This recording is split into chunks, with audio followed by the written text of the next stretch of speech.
Okay, so for today's lesson, you will be listening to the stellar text of The Hot Springs of Sembawang, retold by Joy Cowley, being read aloud to you. Are you ready? Let's go! Long ago, Sembawang Estate was lined with pineapple plantations. The best of these plantations was owned by Sia Ing Kyong. What sweet and delicious pineapples he grew! Everyone wanted them.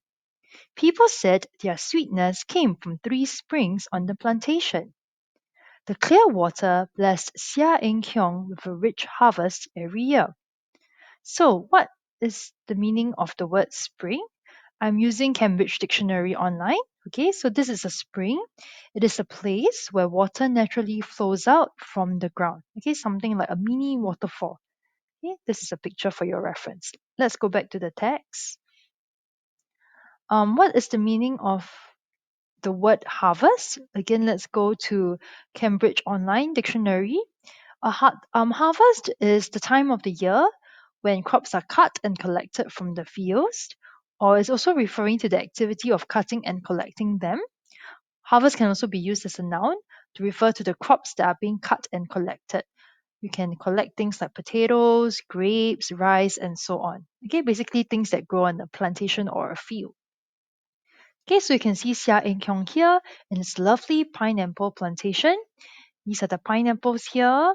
Okay, he's harvesting them. And these are the three springs in the background. Okay, let's move on to the next part of the story. One moonlit night, Ing Kyong woke up. There were loud noises outside his hut. He went to the window and saw a strange sight. Two very odd looking creatures were arguing. One looked like a lump of earth with grass for hair.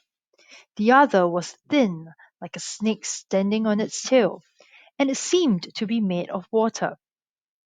The round lump said, "This land belongs to me, Tuti Kong, the spirit of the earth." "Nonsense," said the watery snake. "Your land would grow nothing without me, Sui Hu Kong, the spirit of water." Before the spirits could pounce on each other, they heard a rattling noise in the hut. It was Eng Kyong shaking with fear against the wooden wall. Sui Hu Kong hissed a cloud of spray. "That pineapple planter has never thanked me for using my water. Also, he digs your earth and makes a great mess. He has no respect for you. We must punish him." Tu Ting Kong grinned. "I shall plague his land with worms and insects. That will soon destroy his plantation." "Good idea," said Sui Hu Kong. "I shall turn up the heat of my water so that it boils. He will never be able to water his pineapples again." Okay, let's now look at the meaning of the word plague.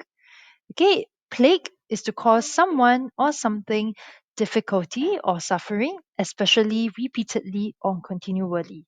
Okay, example, that pain in my stomach is plaguing me again. So in this text, the spirit wants to cause Eng Kyong some difficulty by putting worms and insects in his land.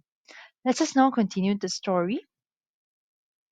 The two were so delighted with their plans that they forgot they were enemies. They danced away in the moonlight. When they had gone, Eng Kyong crept out of his hut.